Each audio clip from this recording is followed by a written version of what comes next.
നമസ്കാരം. വിവിധ സംസ്ഥാനങ്ങളിലെ ബുൾഡോസർ രാജിനെതിരെ രൂക്ഷ വിമർശനവുമായി സുപ്രീം കോടതി.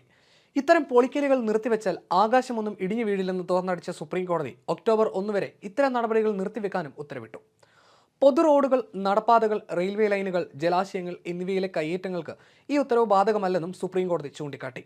ക്രിമിനൽ കേസുകളിൽ പ്രതിയാകുന്നവരുടെ വസ്തുവകകൾ ഇടിച്ചു നിരത്തുന്നത് തടഞ്ഞാണ് സുപ്രീം കോടതിയുടെ ഇടപെടൽ. കോടതിയുടെ അനുമതിയില്ലാതെ ഇനി ഇടിച്ചു നിരത്തൽ പാടില്ലെന്ന കർശന നിർദ്ദേശവും നൽകി. കോടതിയുടെ അനുവാദമില്ലാതെ കുറ്റാരോപിതരുടെ വീടുകളും മറ്റ് വസ്തുക്കളും പൊളിക്കാൻ പാടില്ല. കുറ്റാരോപിതരായ വ്യക്തികളുടെ കെട്ടിടങ്ങൾ ശിക്ഷാ നടപടിയായി പൊളിച്ചു നീക്കുന്ന വിവിധ സംസ്ഥാന സർക്കാരുകളുടെ നടപടികൾക്കെതിരെയുള്ള ഹർജിയിലാണ് കോടതി നടപടി.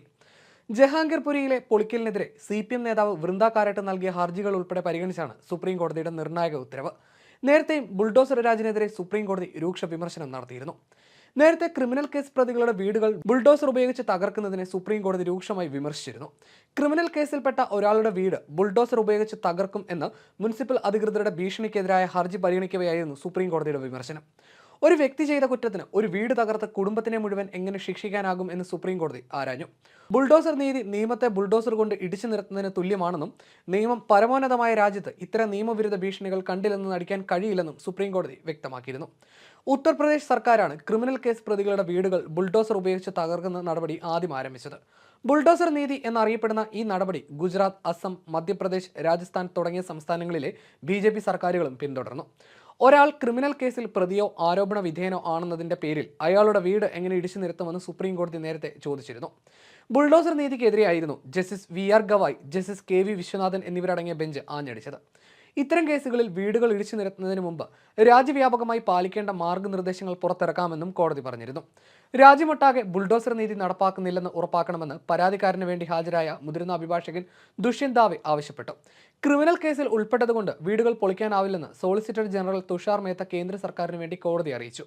അനധികൃത കെട്ടിടമാണെങ്കിൽ മാത്രമേ പൊളിക്കേണ്ടതുള്ളൂ എന്നും അദ്ദേഹം പറഞ്ഞു. ഒരാൾ കുറ്റാരോപിതനോ കുറ്റക്കാരനാണെന്ന് തെളിയിക്കുകയോ ചെയ്താൽ തന്നെ എന്തിനാണ് ആ വ്യക്തിയുടെ വീട് പൊളിക്കുന്നതെന്നും ജസ്റ്റിസ് ഗവായ് ചോദിച്ചിരുന്നു. ഇതിനൊരു കൃത്യമായ നിയമം ഉണ്ടാക്കണമെന്നും രണ്ടംഗ ബെഞ്ച് പറഞ്ഞു. നിങ്ങൾ പറയുന്നത് പ്രകാരം മുനിസിപ്പൽ നിയമലംഘനത്തിനാണ് ഇതുവരെ നടപടിയെടുത്തത്. ആദ്യം മുൻകൂട്ടി നോട്ടീസ് നൽകണം. അതിന് മറുപടി നൽകിയില്ലെങ്കിൽ മാത്രം ബാക്കി നടപടിക്രമങ്ങളിലേക്ക് കടക്കണമെന്നും ജസ്റ്റിസ് വിശ്വനാഥൻ പറഞ്ഞു. അനധികൃത നിർമ്മാണങ്ങളെ പ്രോത്സാഹിപ്പിക്കുകയല്ല, പക്ഷേ ഇത്തരം പൊളിക്കലുകൾക്ക് കൃത്യമായ മാനദണ്ഡങ്ങൾ ആവശ്യമാണെന്നും അദ്ദേഹം പറഞ്ഞിരുന്നു. ഹർജിക്കാരന് വേണ്ടി ഹാജരായ മുതിർന്ന അഭിഭാഷകരായ ദുഷ്യന്ത് ദാവെ, CO സിംഗ് എന്നിവർ ഡൽഹിയിലെ ജഹാംഗീർപുരിയിലെ കെട്ടിടം പൊളിക്കൽ വിഷയം ചൂണ്ടിക്കാട്ടിയിരുന്നു. 60 വർഷമായുള്ള വീടുകളാണ് പൊളിച്ചത്. അതും ഉടമയുടെ മകൻ കേസിൽ ഉൾപ്പെട്ടെന്ന പേരിലാണ്. ഒരു കേസ് മധ്യപ്രദേശിലും മറ്റേത് ഉദയ്പൂരിലുമാണെന്നും അഭിഭാഷകർ പറഞ്ഞു. ഉദയ്പൂരിൽ ഒരു വിദ്യാർത്ഥി സഹപാഠിയെ കുത്തിയ കേസിലാണ് വീട് പൊളിച്ചത്. ഒരാളുടെ മകൻ പ്രശ്നക്കാരാണെങ്കിൽ അയാളുടെ വീട് പൊളിക്കുന്നതാണ് ഉചിതമായ കാര്യമെന്ന് ജസ്റ്റിസ് വിശ്വനാഥൻ അന്ന് ചോദിച്ചിരുന്നു.